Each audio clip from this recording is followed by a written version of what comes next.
Welcome back for round number 10 of the Cock and Bull Torture Championship. Today we're heading to the US Grand Prix. We're past the midway point of the season.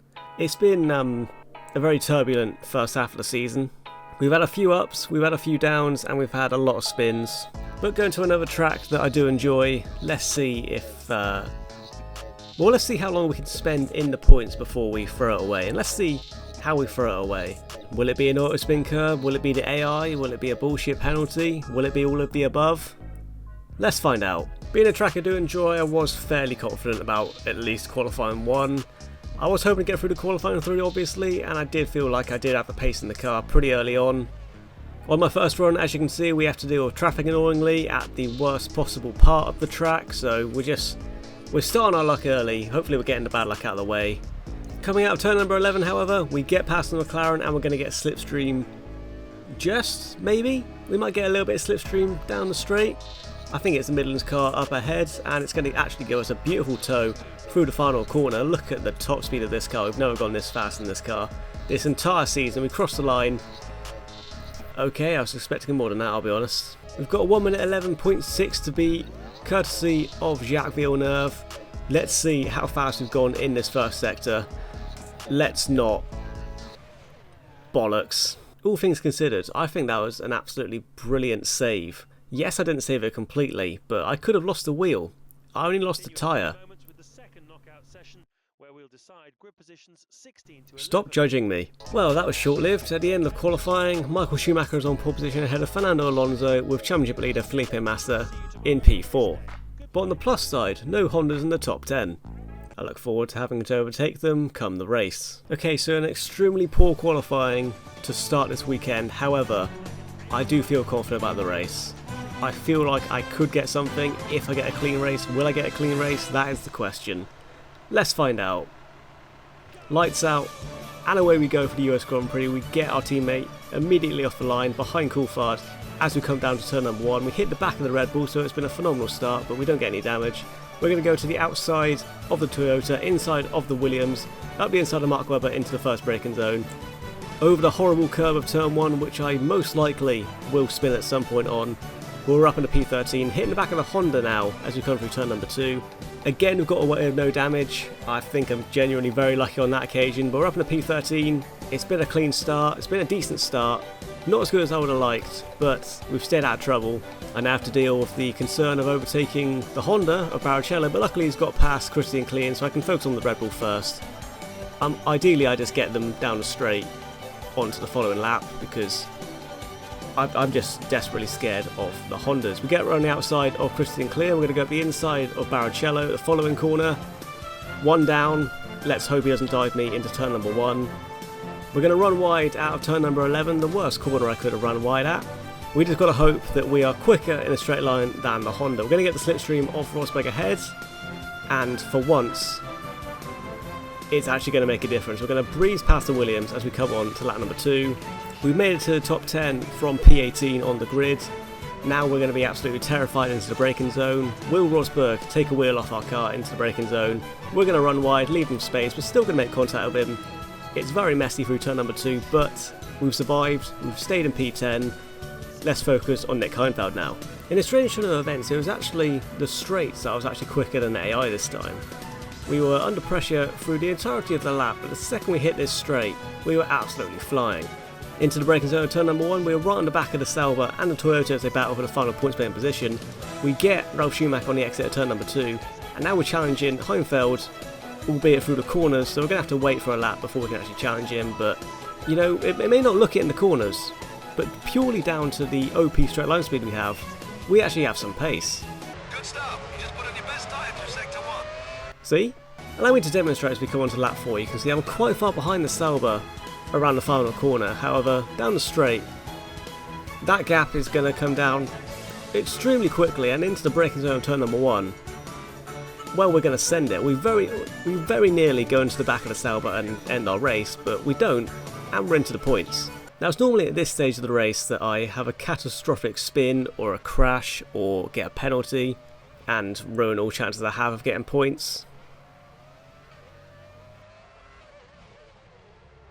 I wasn't going to deny that, I'm just making conversation. Oh look, a clip of me nowhere near anyone. No one's ahead of me. I'm not making an overtake. Oh fuck. Oh, okay, it's the Honda. Well, that's terrifying. Into the braking zone of turn number 8. We don't want anything to do with that. We're going to let Barrichello go on our outside because we're going to get him down the straight anyway. We're just going to happily sit behind him. He can be in P8 for a while. It's fine because the second we come out of this corner, we're going to absolutely blitz him in a straight line, and we're going to leave him in our dust, and hopefully he'll leave us alone. I will say, as confident as I was about re-overtaking him was still absolutely terrifying. But through the final corner, it's a little more awkward because I thought he was going to actually defend the inside, but it's not going to do anything. We are going to get the Honda back before the braking zone of turn number 1, but we're going to be terrified once again. We're going to leave him room to dive us. We don't see him on our right hand side, and hopefully now we can just pull away from him. I did say, will it be an auto spin curb or a car hitting us or a penalty that will cost us points this race? Unsurprisingly, it's looking likely it's going to be a fucking Honda. Again. I did learn fairly quickly that turn number 8 was particularly terrifying because there's a corner the AI brake extremely late in and don't really give a fuck. See?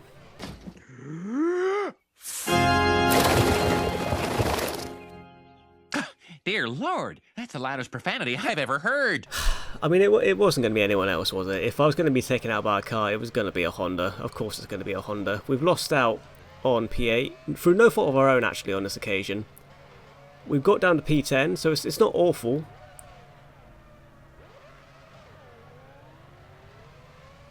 Did I just say it was through no fault of my own?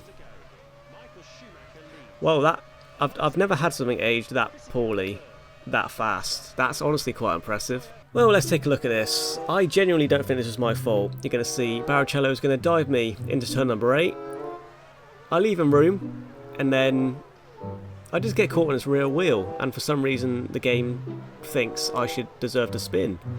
I've genuinely never had that kind of contact happen on this game, so that's a new one.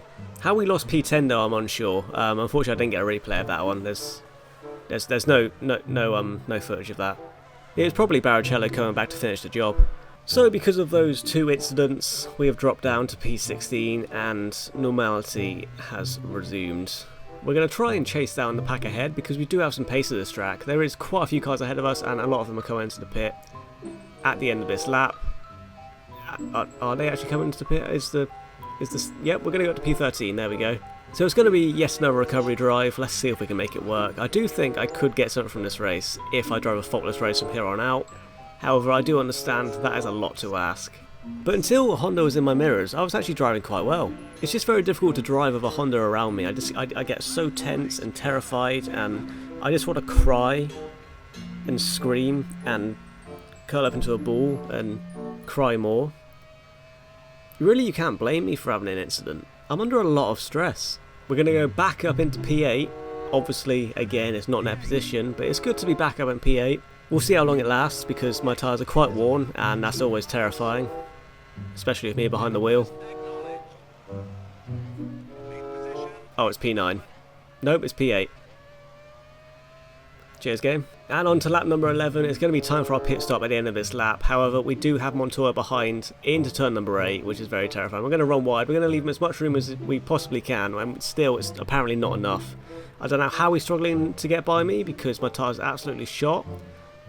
I'm just hoping he goes, just past me as I go into the pit and leaves me alone. I don't want to be dealing with him. I know he can be very aggressive. I've not yet had an issue with him this season, and I don't really want to add him to the list of people I fear. So we're going to come into the pit for our one and only stop. Really, I should have seen that coming, given how my tyres are absolutely shot, but it's going to cause us no issue whatsoever. We're still going to come into the pit. No damage from that spin. We'll lose a little bit of time, but it's fine. We'll make it up in the fast pit stops. Bollocks. So we're going to come out just ahead of Mark Webber, and somehow we're P17. For the love of God, I hope someone still needs to pit. I don't know how I've lost the position there. What the fuck?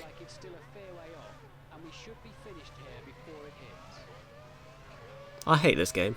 You know, this is really meant to be the race that I had a good performance and maybe even get some points, but it's just not gone my way today. Other than the spin out of turn number 11, I genuinely think I've just been royally fucked over, which is nothing new for this game, but it still hurts every single time. We're going to go back up into P17 as Hours makes us stop. Obviously we're not racing the back markers, we're way too good for them, despite what my performances show. 8 laps remaining and we catch onto the back of Mark Webber. I mean, we've not fought Mark Webber in so many races since... Was it Malaysia the last time we had an incident with him? It's not even really become a thing. The Hondas took his place of just abusing me. But 10 races into the season, this is still where we're at. We're still battling the Williams for P16. We've easily got the pace on the Williams, so barring a mistake, we're easily going to hold on to this P16. Villeneuve is 5 seconds up the road from us. We're going to try and push on, but given we've only got straight line speed, it's going to be a tough ask with 7 laps remaining. Over the remaining laps, I did just that. I pushed on, really tried to sweat this one to get P15. I was really apparently very eager to get P15. I don't really know why. I guess I just wanted something better. I feel like I deserved better, but you can see we chip away at the gap to Villeneuve, but it's just too big a gap. By the end of the race, we actually see the Sauber as we come into the final sector. We're agonisingly close, genuinely one more lap, and we probably would have actually got him. But unfortunately, it was just too big an ask. We had good pace this race, but you know, we made one mistake ourselves. Other than that, the game just didn't want to give it to us today. We just got fucked over so much this race. It's going to be P16. We do not deserve P16. But it's what we come home with. That one's annoying. Michael Schumacher takes yet another win ahead of Fernando Alonso and Felipe Massa. Once again, Schumacher chips away at that gap in the championship to Massa. Frustratingly, both Hondas get into the points. Especially annoying that Barrichello got into the points. The bastard. But we come home in P16. It's a very disappointing race, but on the plus side, we meet our Toro Rosso objectives, so they're going to be happy at least. At least someone's going to be happy. In the Drivers' Championship, Schumacher chips away and is now just 16 points behind his teammate Felipe Massa. I still don't understand how Montoya is still in third and so close to Schumacher. I don't recall him actually doing anything notable this season. It's once again a dominant performance by Ferrari. They didn't get a 1-2, but they weren't far off. McLaren are just 1 point ahead of Renault now, and the fight for P5, there's absolutely no movement whatsoever. We still hold on to P5. Thank God. But next up, it's France. The track that I genuinely believe I can win. The results may not look it, but we have been on decent form as of late, and France could finally be that time where we actually convert a good qualifying with some decent points. We haven't been on the podium since Bahrain. France is our opportunity. Besides, nothing would piss the French off more than having the British National Anthem play for the race winner. It better not be fucking Button.